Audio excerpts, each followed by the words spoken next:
Hi folks, welcome to this video, which is a basic guide to redundancies.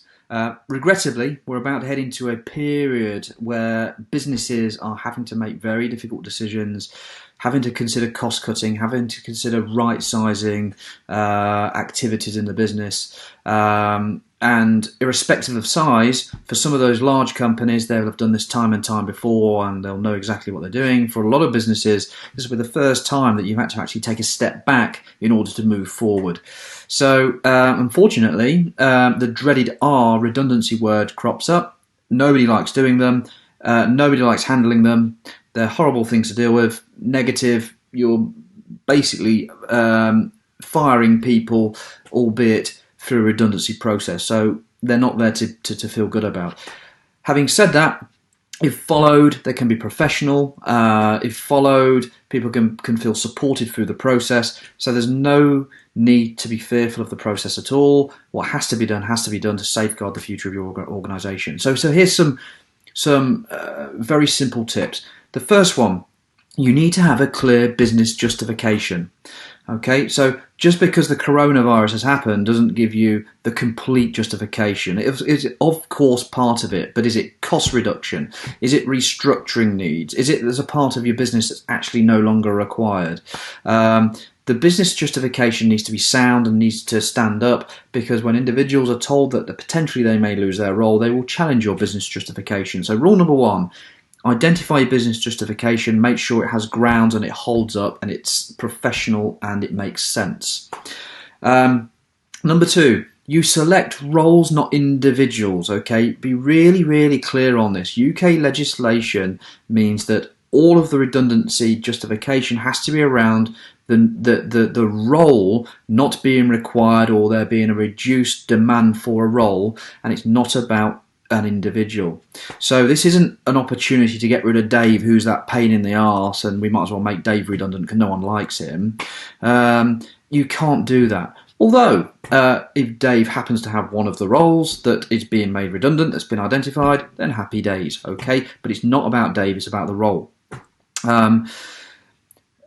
There's a process to follow. So once you've got your justification, once you've identified your roles, there's a process which is effectively formally notifying the job holders that you intend to make their role redundant. It's entering into a consultation process. Once the consultation process is over, it's notifying them of the decision to make them redundant or not, and then it's providing a right to appeal. So there's a process to follow. I've just simplified it, but there's a process to follow that you must follow if you want to follow a fair process, okay? Now, consultation. Consultation is the key to this whole thing.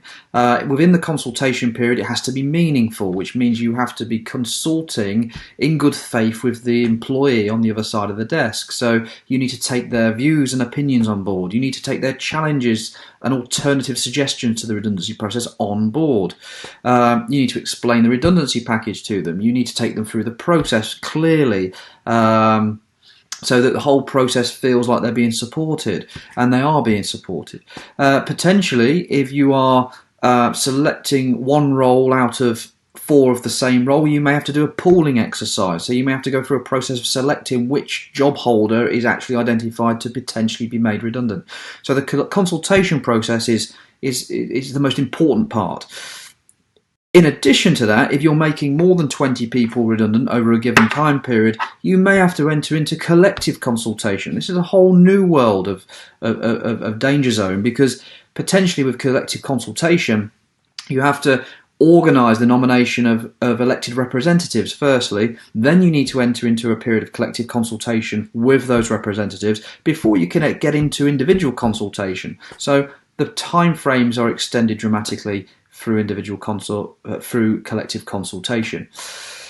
So it's a quick whistle-stop tour. Lots to it. However, my one piece of advice to you is do not try and do this unless you have the expertise to follow through. So do not fudge it. Get advice. Get it right.